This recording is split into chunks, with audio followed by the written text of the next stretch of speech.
Hi, this is Laurieann Gibson, and I just finished my interview with Hollywood Unlocked Uncensored.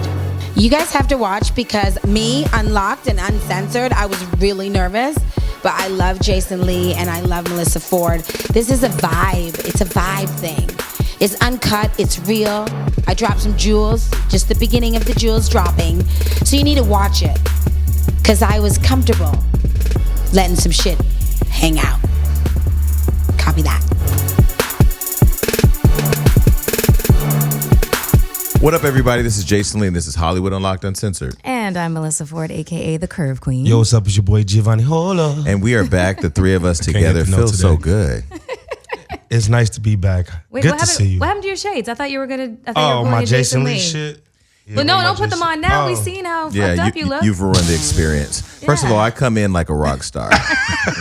I just go out like a bag lady. Yo, I'm sorry for being late today, man. My alarm clock didn't go off, and yeah, I'm a little late today, and that's unlike me. But you're always like super early. Yeah, you get a pass. It's your first time being late, but you actually look younger today. You look 37-ish, 36. God damn. But listen, I have to get a haircut, man. You know, I got to get a haircut sometime. A haircut will change everything. It will. Before we get into our weekend recap, I have to tell you how distraught I am. This week I had a nervous breakdown. Really? It was a delayed reaction, though. You look fabulous. Do I really? For having a nervous breakdown. What happened? I'm not 50. I'm getting ready to be 40. Was that why? Jay-Z cheated on Beyonce. I mean, I know Lemonade kind of let us think that he may have. I know Solange whooping that ass in the elevator let us know that there was $1 billion problem, but he has confirmed it on his album, and I am fucking pissed. Well, she knew that. No. This motherfucker said that the reason why she was having a bunch of stillborns was because he wasn't there, meaning he was absent because he was having menage a trois with these other chicks. Like, damn. But this is I'm going to say, people hate me. They go on their comments, and they say, oh, Jason, this is... If you listen to me, I swear to God, I'm telling you the gospel. Men ain't shit. To all women listening, men ain't shit. If Jay-Z cheating on Beyonce, I'm sorry, ladies, it's no chance for you. That's what I said. Okay, listen. Most women. That's just not true. I have. Let me tell you why. Okay, but see, so these are our roles. Mm-hmm. You're denial. Mm-hmm. I'm the fucking truth, and you just gonna be the nigga that don't want me to put all the shit out because other niggas is gonna reap the bad, whatever the bad shit is, maybe not a benefit. Right. If you're a woman listening right now, you get up every day, you spend probably 30 minutes to an hour getting yourself ready, pulling out the right clothes, making sure that your skin tone has the right cocoa butter, or in your case, body butter, and fucking hair has to be twisted so that way when you take it out, you got the little crimpy look. Then the makeup got to be perfect, and then your ass got to look right. So you got to make sure it's tough being a woman. Yes. Okay. Yes. So there's a lot of preparation that goes into being perfect. Yes. And even then, in your own world, you're not all the way perfect because everybody has some insecurity about something, right? Yes. Here's Beyonce, the pinnacle of almost perfection. Man, that's deep. Everything. 2 twins born early, got Lil Blue running around, doing everything to make your man who's a little elderly look hot too. Because as much as he gave her swag, she made that motherfucker really relevant. It's crazy. And he's still fucking bitches. I mean, it's Jay-Z, man. What you expect? Wait. He's still fucking bitches. Yeah, and she okay with it. And these are bitches that I'm sure ain't nowhere near him. You know why? Because niggas ain't shit. Okay, first of all, I take that back. You got to take that back because you're not in Beyonce's head. You cannot say what she's okay with. She made a whole fucking album. She made a whole fucking album devoted to the fact that she was not okay with what he did. That's number one. Number two, men are as faithful as their options. Jay-Z has a whole lot of options, regardless of the fact that his wife is Beyonce. And three, no matter how much you want to think that she's perfect, the Beehive don't come for me. I love her. I think she's fucking awesome. But nobody is perfect. Yeah. You know what I'm saying? And what's that thing? How did Chris Rock put it? He was just like, she could be a Ritz cracker, but to some motherfucker, she's a saltine. Like, it's repetitive. You know what I'm saying? Like, it's just... But on Jay-Z's song 444, which I'm telling you must hear, he is saying that he took the innocence from her, that he has seen her become cold to him and to love, basically, because he wasn't ready to be 100%. Yeah. He is telling everybody to listen to Jay-Z. He's not just the best storyteller. He is fucking telling you the story of men across this world. You should have named his album Kool-Aid. I don't know. Listen, I don't know nothing about all that. What I know is that version. if a man would cheat on Beyonce, or Halle Berry, I mean, Halle Berry, she a little crazy, but from what I heard, I don't know. I like Halle. But that's the thing is, like, the rumor persists that Halle Berry is crazy. And I'm sorry, let's just play devil's advocate. Who do you think has perpetuated that rumor? Perhaps the men in her life, because they don't want to own up to the responsibility of their fucking actions, their shortcomings. Well, like, that really gets on my nerves. Like, it's because the reality of the situation is women are always blamed for everything. You know, we're blamed for why men step out on us. We're blamed for just about everything. You know, I'm actually not blaming you right now. No. I'm telling you the problem. No, I know that men ain't shit. Okay. It's true. But here's the thing is, I'm going to go on the flip side and say that not all men are shit. But the problem, I know guys that would rather die, step in front of a car than cheat on their woman. They would rather end the relationship than cheat on their woman. There is a lot of really good guys. But let me say there. this. You're the reason why men feel it's okay to cheat on bitches. No. I don't give a motherfucker a pass. Don't ever get that shit twisted. And not that you give him a pass, but you're giving him an excuse right now, because I'm trying to tell you, think about Halle Berry, for example, right? And you've had different relationships with men over your 21 years of life. Yeah, 21 plus. I'm shaving a couple years off. Yeah, thank you. I appreciate that. David Justice beating her ass, cheating on her. Eric Benet, Wesley Snipes, serial dick running through the world, cheating on her. Right. And who was her other marriage? She was married to somebody. Olivier Martinez. Beating her ex-boyfriend ass and probably cheating on her too. Who knows what's going on? But the point of it all is that men ain't shit. And when women accept that, if you accept that a man ain't shit, you'll boss up and get on your boss shit and drop your own lemonade experience and get your own money. Okay, so hold on. So Halle Berry is at fault for David Justice beating the shit out of her. Halle Berry is at fault for Eric Benet and his, him not being able to. I didn't say she's at fault. I'm saying that men ain't shit. Those are the experiences where they weren't shit. You cannot. Where women allow men to continue to be shit is by making excuses. You want to know what happens when you become a woman who tries to acknowledge or have the attitude of, I'm going to get you before you get me, I'm going to play you before you play me, blah, blah, blah. You're jaded and you're bitter. That's what the fuck happens. It is a lose-lose situation, whether or not you want to decide, I'm going to trust you as an individual, I'm not going to take my Louis Vuitton luggage into this relationship, or I'm going to be like, let me Black China the fucking situation and be a total fucking savage. And you are a loser no matter motherfucking what. You are letting some shit off your chest right now. In my mind, I'm trying to go through the file of men she been with to see which nigga just inspired that last second. Yeah. But let me say this, though. Even if it's not that, okay, I think that Black China, because she did that to my homeboy, I ain't gonna go there and say she whatever. But I feel like she bossed up on him the way that men boss up in a different way with women. Men boss up on women in a very mind manipulating way, right? Yeah, right? That's true. Because like you could play a woman a little easier than a woman could play a man. I think for sure. I don't know. It depends what type of woman. Because men ain't shit. They got the ain't shit skills. They went to ain't shit college.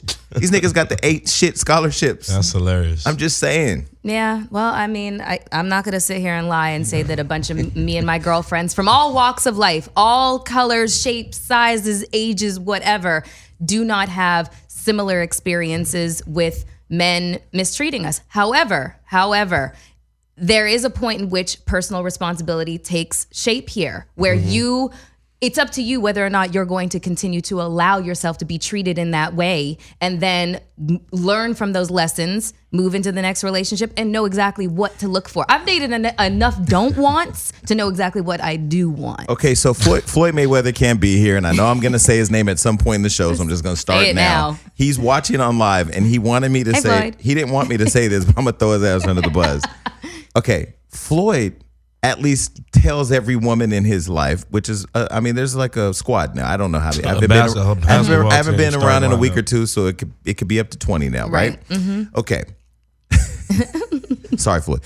But they all know about each other, and they all know the situation. They know the world. So I've always said, when you go into the movie theater and you know the director and you know his IMDb, and you know what the movie is, you've seen the rolling credits, you kind of know what you sign up for, you got to accept it. Yeah. How many men in relation to what Floyd is doing with his women are doing that? None. Very few. Very few. Now, Benzino was here last week, and he said Floyd can do that because he's the king. He has the money, and the money and the king, all the women want to serve the king. I don't know about all that because, I'm a king in my own right. But I guess what I'm trying to say is... You got hoes and area codes, motherfucker. You got a lot of hoes. Not really. My whole list is going down. That's good. I'm turning 40. That's good. But the point is that I don't think it's just a money thing. I think it's a mentality thing. I think that if most men would just own up that they ain't shit, and most women could accept that they ain't gonna be shit, we could all live in a happier place. That's not that goes against just the whole idea of the way women think. Here's a little tidbit of information for you guys. Oh, Floyd said women ain't shit either, and he said women are worse. Yeah, and they're the best cheaters.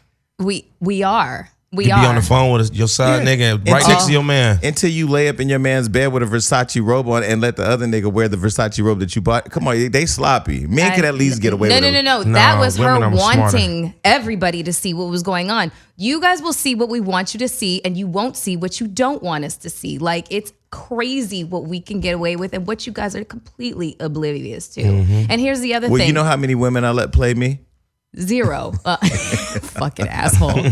But here's the thing. You guys think that you have the bigger egos. You really don't. We have way bigger egos than you. That is why the whole idea of letting a man cheat doesn't work for us, because we want to be the only one. No, the love of your life. Like, I don't know the what, end all and be all. I don't know what script you're reading right now, but you are in character like a motherfucker. I mean, there's a lot of relationships out there where people have mutual agreements. Like, I feel like T.I. and Tiny, like, that's a prime example. Like, I felt like, she had some right. She had some known in her mind knowing he was out there cheating. She chose to stay, and then she chose to get fed up. We've said Floyd, Tiny, and T.I. in the same segment. That's hilarious. I feel like we're going down a slippery slope, and we're going to balance out this group. Slippery. We're going to balance out this group with our guest, Laurieann Gibson, who just walked in the building. Yes. And you were saying she's a fellow Canuck.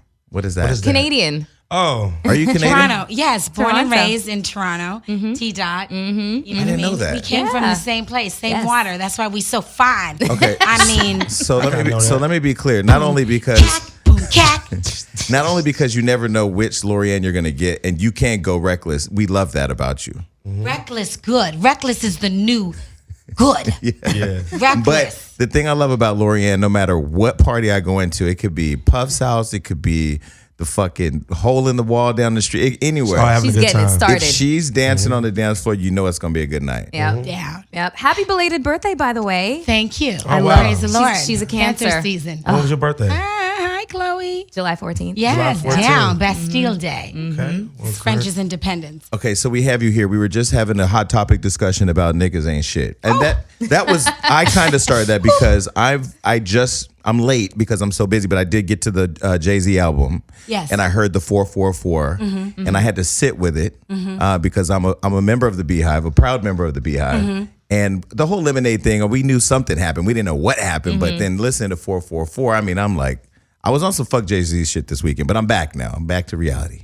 He came out with his truth, so he's mad about Jay-Z. So my point is, we got into a whole debate.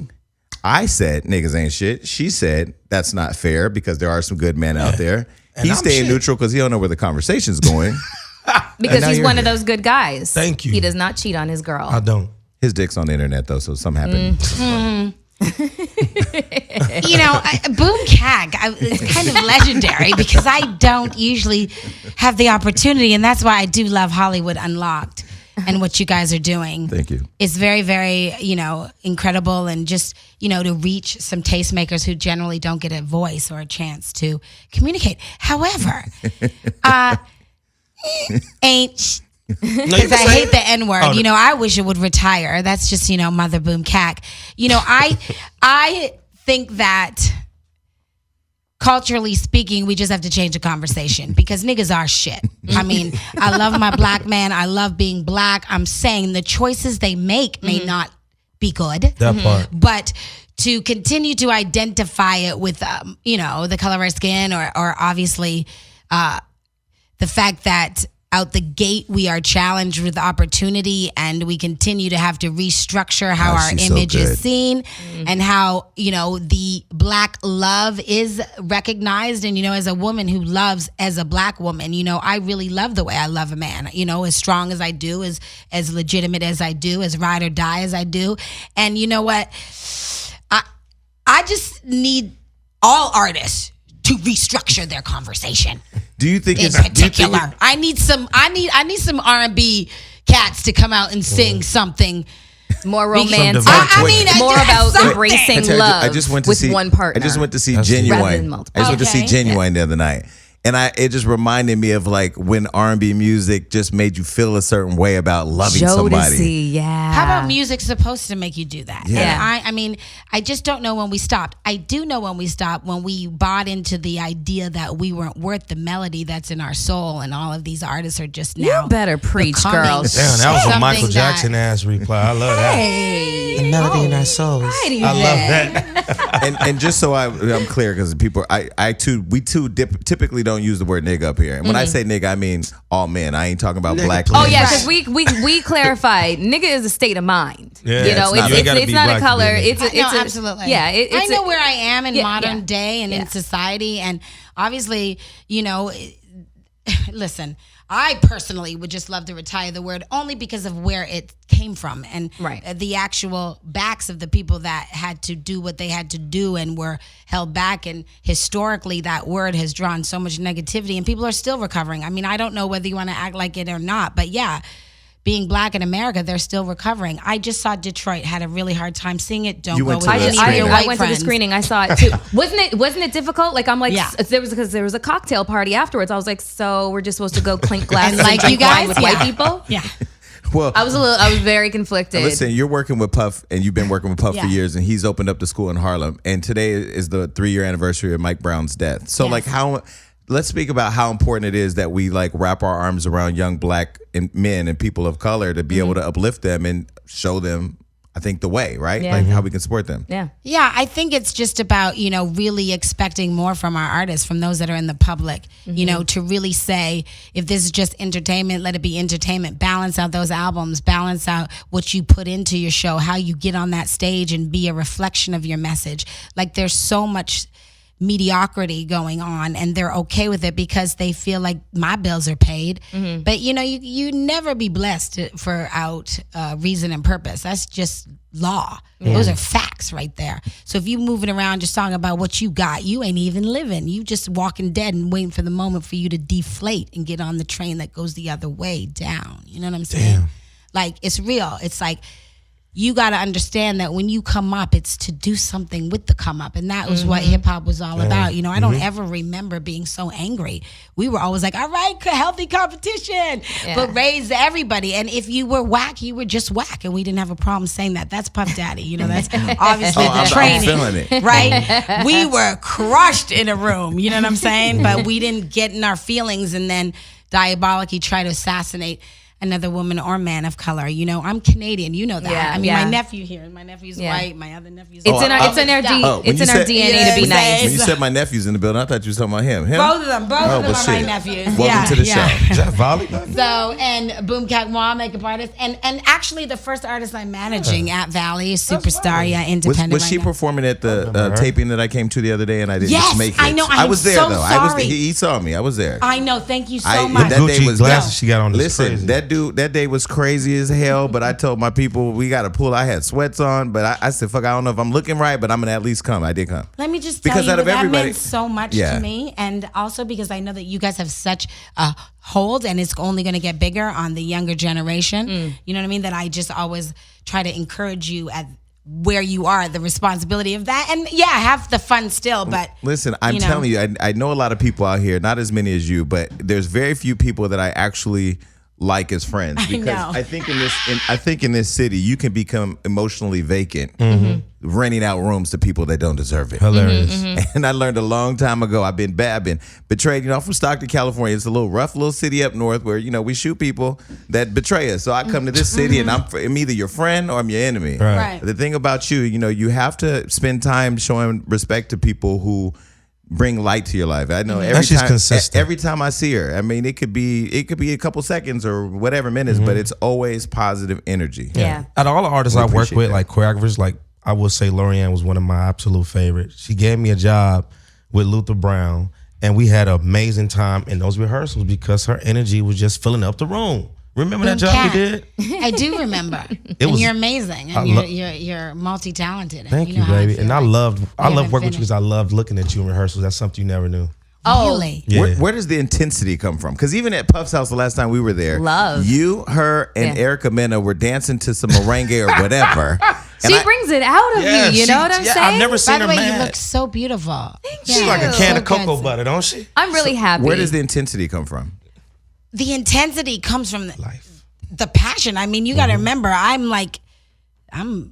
got the gift of dance, give God all the glory and honor. And that's really, truly true. But I have a gift that will stop the energy in a room. I dance like David. I have the Michael Jackson 8 count in me. Like, passion is what it takes to be great. Like this mediocre conversation that these new artists are having, like it's okay that you're not moving the atmosphere when you're on stage, that you're not igniting a decision in people when they leave your concert, is garbage. Like, I can't just turn my gift down. I just got something. It just doesn't. They should be ashamed of themselves. It's either... I'm just saying, I'm the queen of dance. What? I'm supposed to be a wallflower if the beat is hot? So I just got something. Is this the reason why Lady Gaga fell off then? Because that's when you were there. You're not a part. I mean, I'm going to say this so I could take all the heat. Dang, when you were with Lady Gaga, I mean, we talking about bitches boom cash hanging. I mean, it was just it was a movie. Like, I feel like when you see a Beyonce show, you're watching a movie. I told Ashley Everett the other day, I said, listen, I only take people with me to see Beyonce who have never seen her show. Because if you want to be inspired by dance and music, you got to see something like that. Right. A Bad Boy Reunion, Lady Gaga a few years ago. What happened? You left her out there. What's she doing now?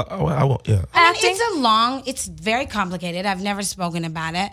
And I do have my own show coming out on Lifetime where I do address it. There are, the conversations of loyalty. There is a conversation that, many people don't know that I met her unsigned, before she recorded Just Dance. I developed her for years, before all the music was made, when no one was looking. When she was Stephanie. For me, well, the thing is, I just recently was fired from making the band with Puff Daddy. Wait, this was back then. And I was like, I don't want to work with any black people. Stupid. That's real shit. But that's how I said it. Not that it was right, but I was just like, because it was difficult for them to understand my gift and my vision. And so I got a call from Vincent Herbert, and he said, I have this artist. She just got dropped from L.A. Reid, and can you take a meeting with her? And I was doing Alicia Keys at the time, and she walked into my rehearsal, and I was like, brown hair, and I was like, oh my God, Vincent, are you joking? Like, what? What am I gonna do with this? This is some crazy white girl, like what? Hello, brother, am I just doing you a favor, kind of thing? Here I go, Josh. Stop me at any given moment. No, but, Josh, stay on your phone. So you're doing great. Keep talking.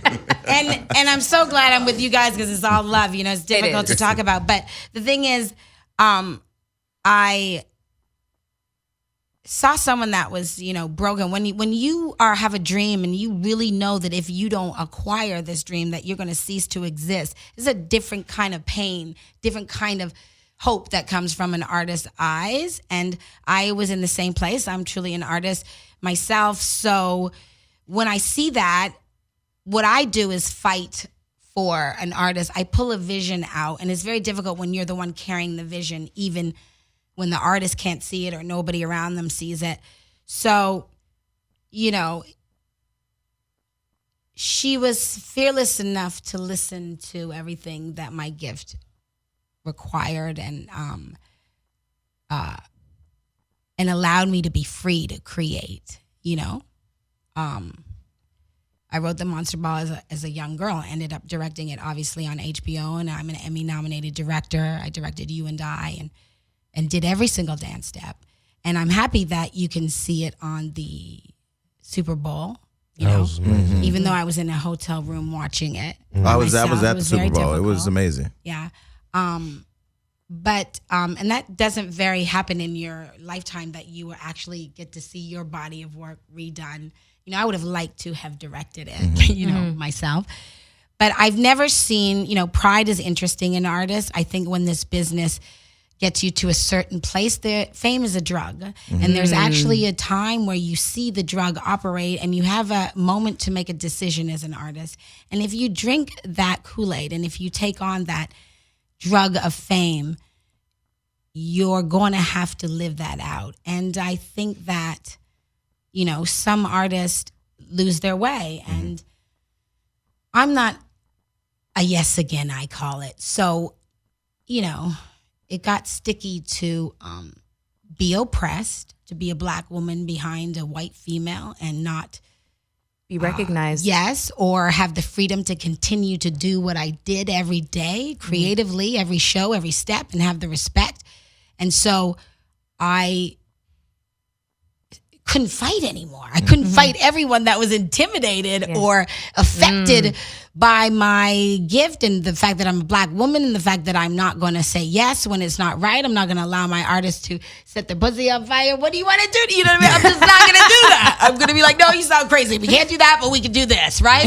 You want to jump on? You can't do that, but you can do this. I'll let mama figure it out, She said set your pussy on fire. Once you stop my collaboration from being able to be honest, then I have to leave, and I just and there you have it. And this is the first time you've even spoke on it. Yeah, and I mean on my show I cover it because it makes me very uncomfortable, and I kind of don't want to be emotional about it right now. But it's loyalty, and that's why I love Puff, and the evidence of loyalty is very important to me, because it would be one thing if you don't do your job, if you don't show up, if you don't continue to deliver creative that the Monsters love, that the world was and other artists were inspired by. If you didn't stay up for 3 days in a row, if you drop the ball in any way, then please hand me my pink slip. But when you are, Emmy nominated directing, when you're writing the Monster Ball, you're directing You and I, when you're continuing to evolve creative and maintain an artist in that number one spot, that's something that should not only be respected, but should be talked about. So I was at an office the other day talking to an artist manager, not going to say her name, but she's a huge international star, and I feel like she's a little too far off the ground now. Because it happens. Listen, because I'm gonna tell you, this is why I tell people. In the Black community, folks will use the Black blogs to get there. Then once you get once Ellen wants you on the show, and when other people start to touch you, you can't talk to these people no more because you made it. And I think I think there's so much power in words. And when you say I've made it, when white people accept you, that is like some type of slavery type shit that is so deeply plantation fucked up mentality. in you. Yeah. The thing I like about you though is you're not messy. You could be messy. It couldn't happen to me. I can't build somebody up to them fuck me over and think I'm just gonna slide to the next check. Nope. The bitch's receipts is over. I wouldn't be able to do it. It's okay because I flew, to Big Bang, which I wrote and directed their comeback tour, and obviously they're the biggest K-pop band in the world. And then I came right back there and put Nicki on the Grammy Awards and launched, But you can't silence talent. It's not like you got. It's not like you got it on a. Caught up on what you owe me, because you don't owe me anything. Because ultimately, the God that I serve and my gift is completely limitless. It's just like unlimited, and I'm just thirsty for those other artists that are still pure-hearted and savagery about the message they got to tell the world, and. All I have is love. I'm grateful that I had the opportunity to paint the world. You know what I mean? To find the monster. Yeah. Signal, to put her in the egg, to evolve this world of freedom, because it is, it takes a great record company. It takes great budgets. It takes great visionaries to allow you to paint. It also takes passion too. You gotta have passion. Yeah. So it's just a real conversation for people to have. Don't drink the Kool-Aid, because what it appears to be is not necessarily the reward that you want. Don't drink when you can deal with fighting for greatness and respecting people and knowing that it takes a lot to be number one. Not everybody should walk in the room and agree with you every day. Yeah, I agree. And that's what I asked about this person. I said, okay, you work with her. Are you at a point now where you can still tell her, don't go off that cliff, and her listen to you? And he said, never know. So what does the fame, because I'm around people that are famous, and I love that I can move around a little bit, but I'm not that. Like, does it get to a point to where you put good people around you, but it's easy to just dismiss them. Well, no, so you hit the nail right on the head. I've been saying this. I feel like I've said this to you before, Jason, that there is no drug stronger than fame. Once you've gotten a taste of it and it starts to, the worst thing is when it starts to dissipate. You know what I'm saying? Like it's stronger than heroin addiction. It's stronger than coke. It's stronger. Once you've gotten a taste of fame, that's definitely a drug, and I think there's levels to it. Yes. Yeah. So once you reach another level of it, but you work with the icons. That's what I'm saying. Once you reach another level of it, it is. I feel it is, evil, and it is a choice. You want to utilize your platform, but you have to understand that people have made a choice. So now you begin to see the choice that they've made, and what fame does is have you. Have to make that choice. Mm-hmm. You understand? So now you understand when someone is, for me, I can't talk inspiration or creative without acknowledging, that I'm a believer that Christ is the head of my life, that I understand we're in a warfare, that I understand that the vehicle of art and the power of this microphone can lift my brothers up or can plant a seed of insecurity and doubt and the white people have it easy and not recognize that there is privilege, but it's okay. We're not mad at it. We're just saying, can we come together and work a little bit harder and understand what we're facing as a result of where we come, and can our music go back to the quality? Can our artists sustain the work ethic where we have the power to shift a performance and make magic happen and find the new Bob Marley and find the energies that can really permeate and bring hope and change through music and entertainment? No. Well, what do we want to do? Yay, drink more Kool-Aid. Yeah, literally. Mm-hmm. Lean it up, guys. Yeah. I don't know. I'm just an artist, so I'm going to speak from my heart. You know what I'm saying? There has to be a balance, and we've lost that balance. But if you can no longer tell your artist the truth, then you have made a choice to become a certain type of manager. And yeah, at some point in time, business is part of the conversation. And then maybe it's not. Not everybody's a gladiator. Not everybody's meant to change the world. You know what I mean? I'm okay with, I've been walked out of every door. I'm probably one of the misunderstood, effective people in this business. They still don't know what I do. Most understood, effective. I like that. That's deep. We actively have been working to get Laurieann here. You're busy. Yes. You're booked and busy. It ain't like you're sitting at home with your feet up. So she was saying that I give the good shade. But the last time you texted me, I text one word because I was in the middle of something. Like, oh shit, like that's gonna sound wrong. I'm so actively thoughtful and making sure I'm not sounding shady. No, and I understand that, but I want you to know that you have to decide to be great and walk in that and sit in that, and then just know when you're dealing with someone. And, I feel the same way about you. Oh, please don't make me feel shady, because what I do know. But what's funny is that there was a day where I almost had a nervous breakdown. I never really talked about this. I was having a meltdown. I was walking somewhere in Hollywood, and I felt in me the greatness that I have for what I do. Yes, absolutely. But I also felt the fear of really showing it because of how uncomfortable it will make people feel. And this was my thought. I said, I'm a fucking king. I can say that. But when Kanye says it, he gets murdered by everybody, because you can't think about yourself too much without people being able to label you as having these grandiose thoughts of who you are. I can be great. I can live in my greatness. I can say I'm great at what I do. And it was a conversation I had with Floyd a long time ago that I always go back to, where he says, thinking that you're number one, feeling that you're number one is a mentality. It's not a fact. Nobody has to put you on a chart to say you're the best. You have to believe it. Yeah, but you're also doing the work, and you do have a natural gift, and that's obvious. Thank you. And there's nothing wrong with speaking into what has been spoken into you. I think you prepare for when it will be affect you. Yeah. You will get to Kanye status, and you will have to deal with it, and you will remain the same, but also the integrity of how you get there will be different or not, or if you don't live in contradiction, then there won't be any reason to feel that flack. Right. I mean, I have no problem with Kanye's confidence in himself as an artist and a man and a great brother. that just comes with the territory. But we work in an industry, though. Yeah. But first of all, being black, number one, being a woman, number two, and being in this industry, number three, we do live in a space where people want to dim your light all the time. Yeah, because that is a way to divide us. Instead of speaking life like I am, like, yeah, you are good at what you do, which is why where you are right now, not because you're on some extra high, and you're going to continue to grow. But I see your greatness right where you are, which is why I'm like, let me make sure I go, right?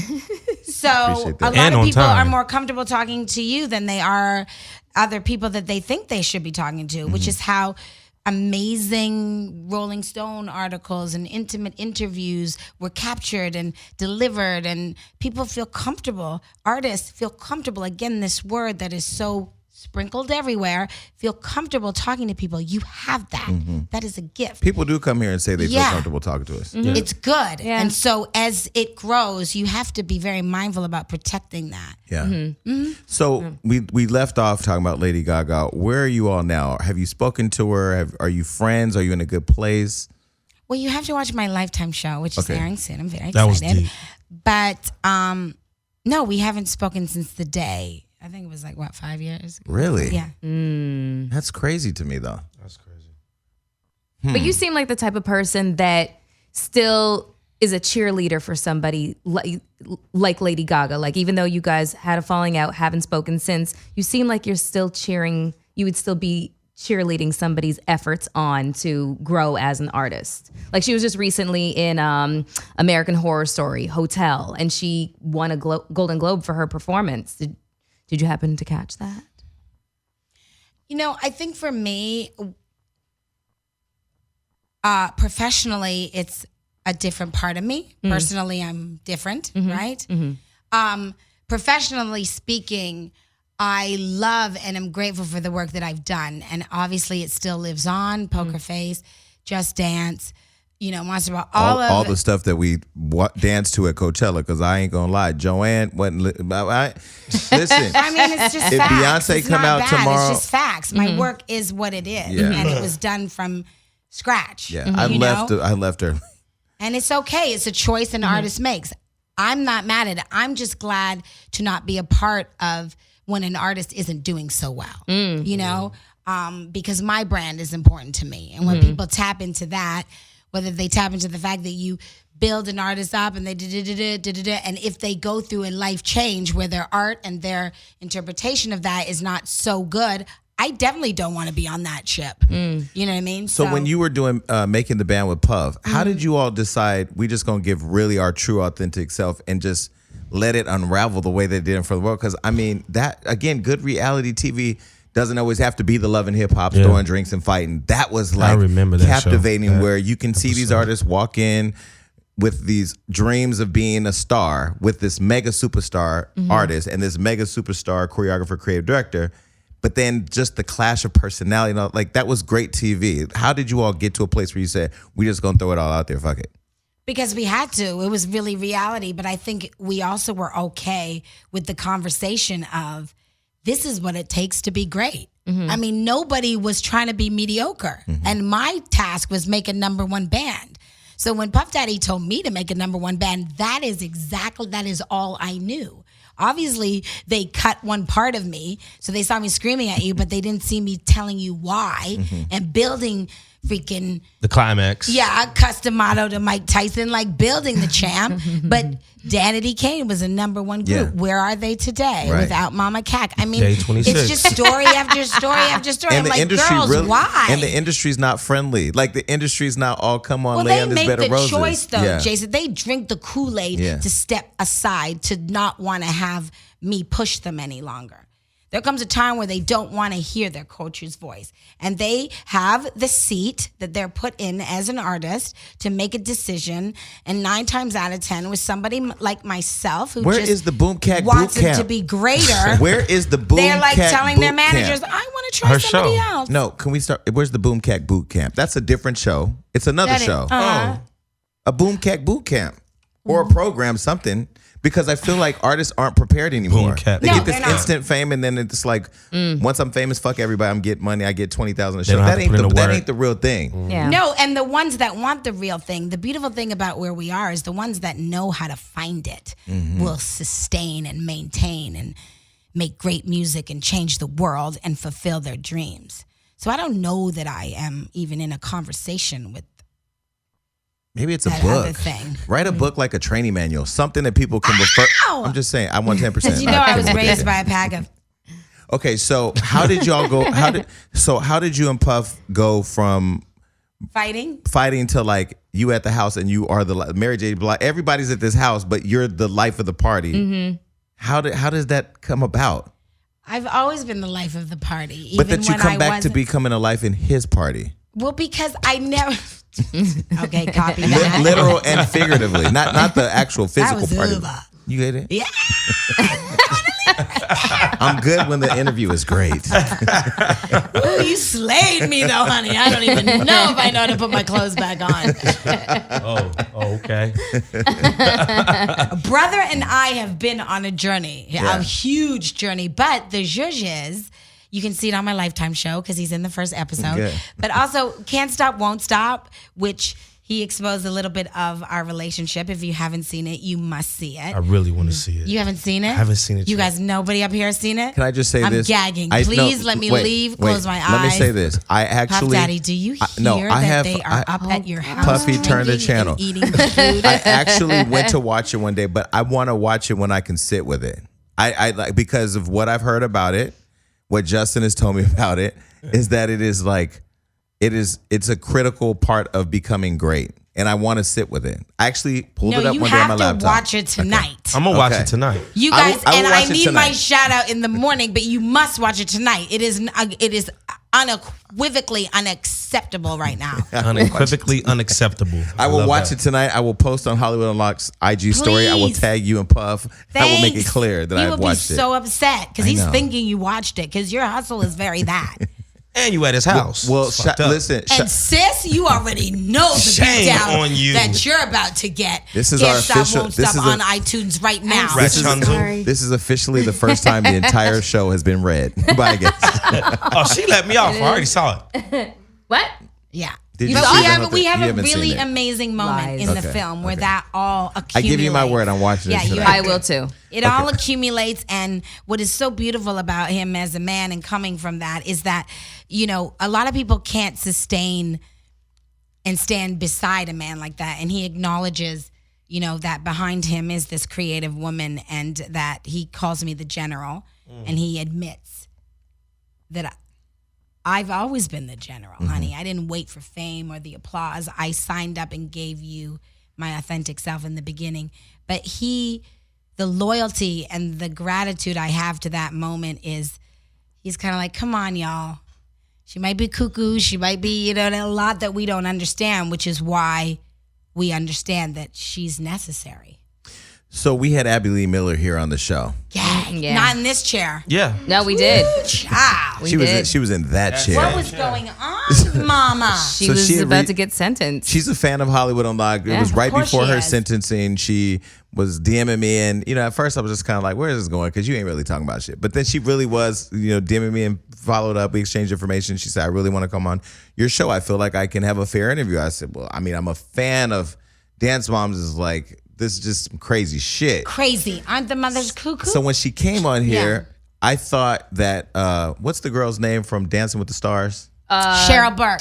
Yeah. I thought Cheryl Burke was replacing her. I said, well, Lifetime, terrible say goodbye idea to your show. The show is on its way out the fucking door. Ain't nobody going to watch this girl. She don't want to talk about all the drugs and alcohol she's doing. She's going to be boring. but you, are you in dance? Are you running? Yes. Okay. Running Next the week. show. Listen. Well, so when I heard like 4 episodes. So listen, when I heard that, I was like, Abby, you might come home from prison with and no not have a job. Exactly. Because now Lifetime got smart. One, you're going to hit all the black folks and white folks. Mm-hmm. You're going to get a real personality in there who's going to give you all of the theatrics and the drama. I don't know. So in substance. So you're taking that now?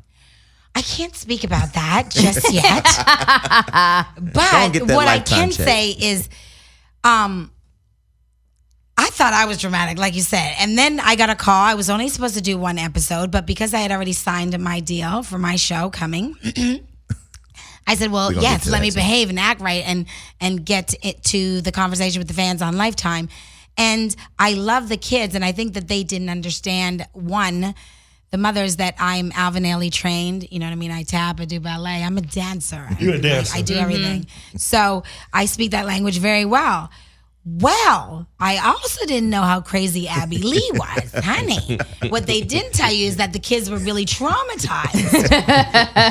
And the things that they couldn't show. And some of it was, I was gagging. Wait, she said, what to you, little black girl? Oh, no. Wait, but what did you say? Abby was gangster, though. Abby said she was known for saying that if she didn't make a little kid cry, what? That she wasn't doing her job. She's a cuckoo. Yeah. First of all, you're gonna cry, go outside. First of all, right. First of all, I was just gagging. I was like, how did she straight gangster this whole dance world? Because she can't dance. I don't know that she's danced. I don't understand the conversation to deposit seeds into the young dancers and the visionaries of this world. You're such a great interview. I was gagging, so I was like, oh, this is amazing. If this is a black girl, they would have lynched my ass a long time ago if I was doing shit like that. Your lifetime would have ran out. And she wouldn't do a scene with me, which was quite interesting. Well, your competition. Hello. No, I was like, baby, come, let's do a scene, kiss the ring, face off. It's all good. I only got love in my heart. Who's kissing whose ring? She would definitely be kissing my ring. But I was like, Abs, that part. Your hustle is like. Call her Abs. But she she has to go to jail for it. But I'm just like, I was still like, okay, you made a choice, honey bunch. She finessed the dance world down to the ground and got the coins and hid some of them. But she okay, so. Are you so? And so I wasn't mad at her. I was just like, all right, that is definitely not my zhuzh. Okay, so hold on. This is a legit question. No shade. Is there actual footage of Abby Lee Miller ever dancing anywhere? Listen, the girl got bad knees. I'm not gonna go there. She said her mother was a dancer. Okay, I'll say this. She's a trained dancer. Not every teacher has to be active. I've had genius choreographers sit in a chair and direct me, right? But that's not what that was. And you could train a police dog, and not be a dog. I'm not calling I'm not calling the kids a dog. I'm just saying, like, I've seen some police dog trainers. They ain't furry. But anyway, okay, so no, you need to be doing what Laurieann Gibson is doing. Like if you're gonna train me to dance, I need you to be right there in the shits with me. Okay? So like that I can make anybody dance. That was the little shade we talked about earlier. Yeah, that was over though. I love it. Okay, so the new show that you're doing now that I'm mad I didn't get to be a part of because I had worked up my Laurieann moment. I had worked up how dramatic I was gonna be. May even sang background for your artist. What is the name of the show?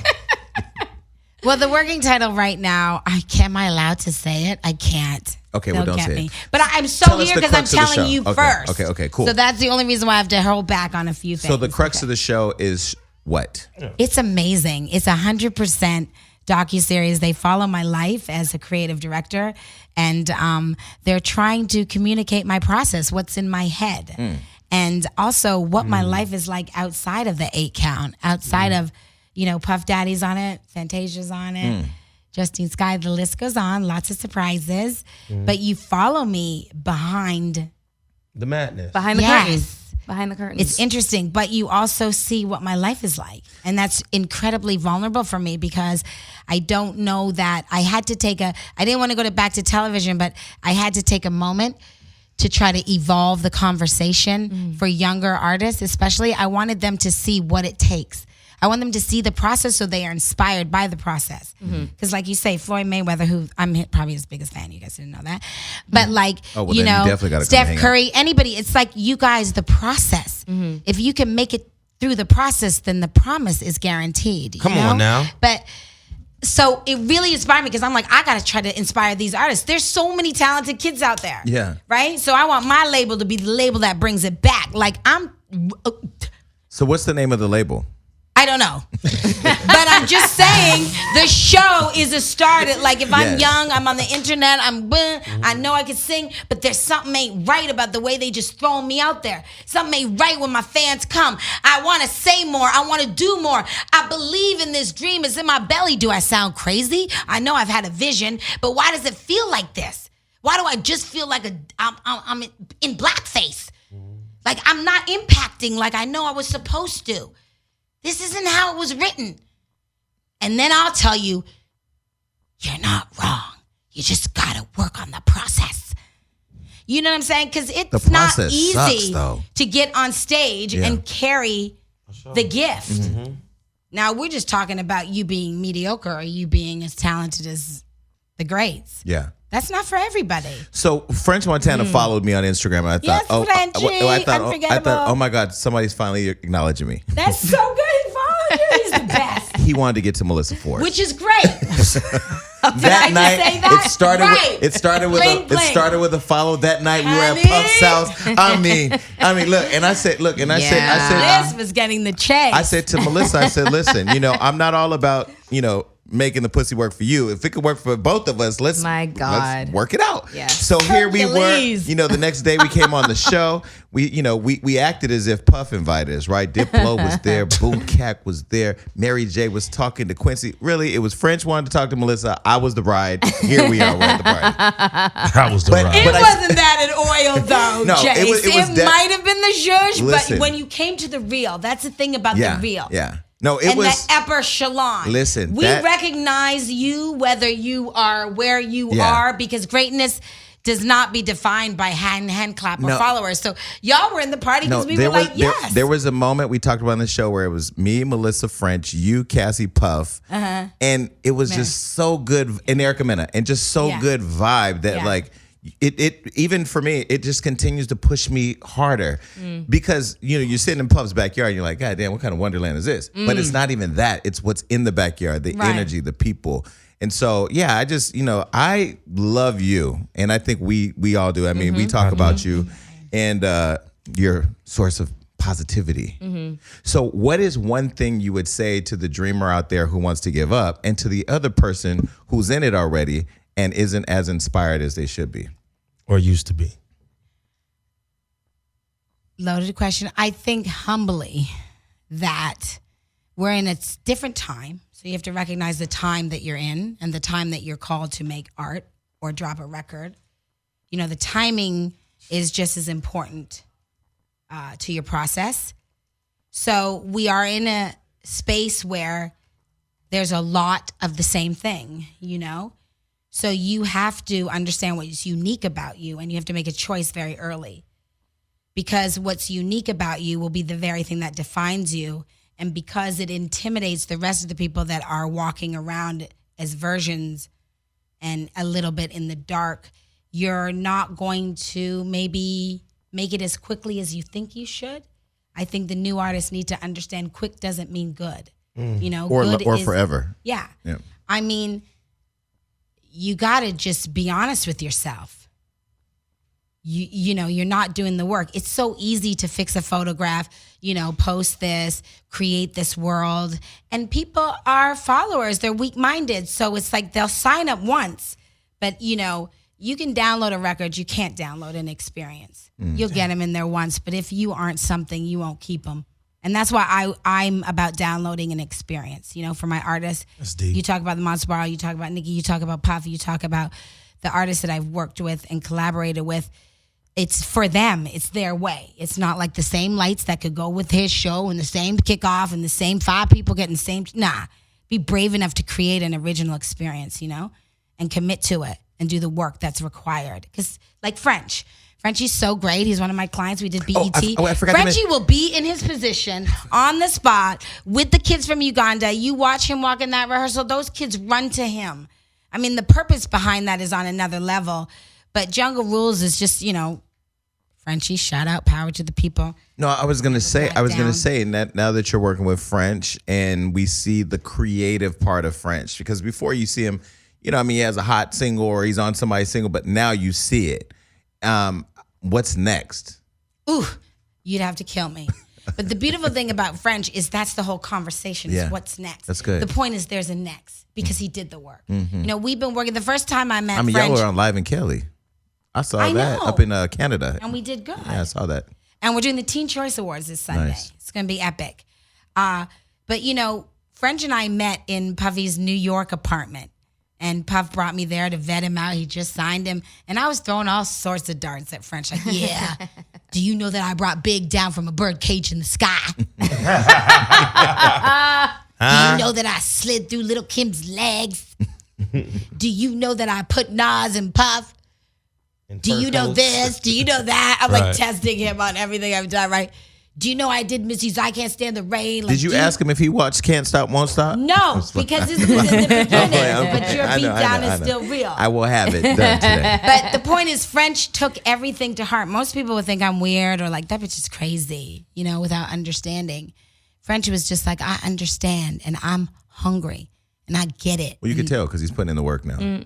I saw him. He's been putting in the work. Is the point. When I saw him at Puffs, I said, "What diet are you doing? Because you have slimmed the fuck down." Ramadan. He said Ramadan. Yeah. I'm like, is that really a diet? He just didn't stop eating everything.